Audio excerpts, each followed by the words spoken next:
আসসালামু আলাইকুম সবাইকে। আজকে একটা সতর্কমূলক ভিডিও। তো এটা হচ্ছে দেখতে পাচ্ছেন এখানে আমার কাছে 3টা শ্যাম্পুর বোতল আছে।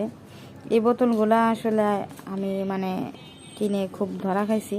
তো আমি যেহেতু সমস্যায় পড়ছি, আমার মনে হলো যে এটা নিয়ে একটা ভিডিও করা উচিত, কারণ আমার মতো অনেকে কিন্তু এরকম ট্র্যাপের শিকার হবে। তো যাই হোক, আমি গত 2 দিন আগে গেছিলাম সরদি হসপিটালে। তো ওইখানে হসপিটালের মেন গেটেই এগুলো নিয়ে একটা লোক দাঁড়াইছিল। তো আমি আসলে কোনো কিছুই বলি নাই, কিছু না বলে আমি চলে গেছি হসপিটালের ভিতরে। কাজ শেষ করে আসার সময় আবারও দেখলাম উনি দাঁড়ান। তো কৌতূহলবশত আমি জিজ্ঞেস করেছিলাম যে দাম কত।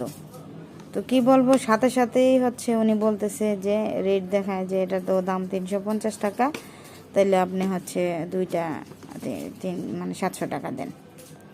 তা আমি তো নিব না, এই জন্য আমি বলছি না ঠিক আছে, লাগবে না।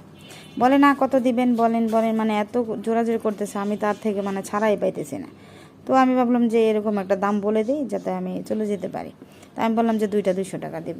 তারপরে কি হলো ঘটনাটা, হ্যাঁ উনি রাজি হয়ে গেল। আমি তো রীতিমতো অবাক, এটা আবার কি, এটা কেমন হবে। আমি তো পারতেছি না যে ওনার থেকে চলে যেতে।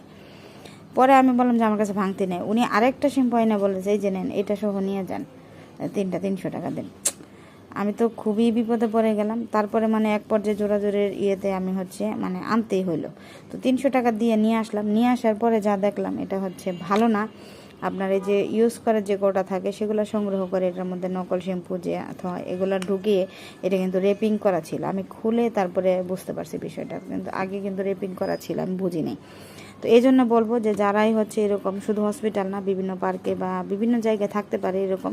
তো আপনারা অবশ্যই এগুলো খেয়াল করবেন, দেখে শুনে বুঝে নেবেন। আর আমার মতো দাম না জিজ্ঞেস করাটাই বেটার, কারণ দাম জিজ্ঞেস করা আপনি তাদের ইয়েতে পা দিয়ে দিবেন, এই আর কি। তো যাই হোক, আজকের এই সতর্কতামূলক ভিডিওটা আপনাদের কাছে কেমন লাগলো অবশ্যই জানাবেন।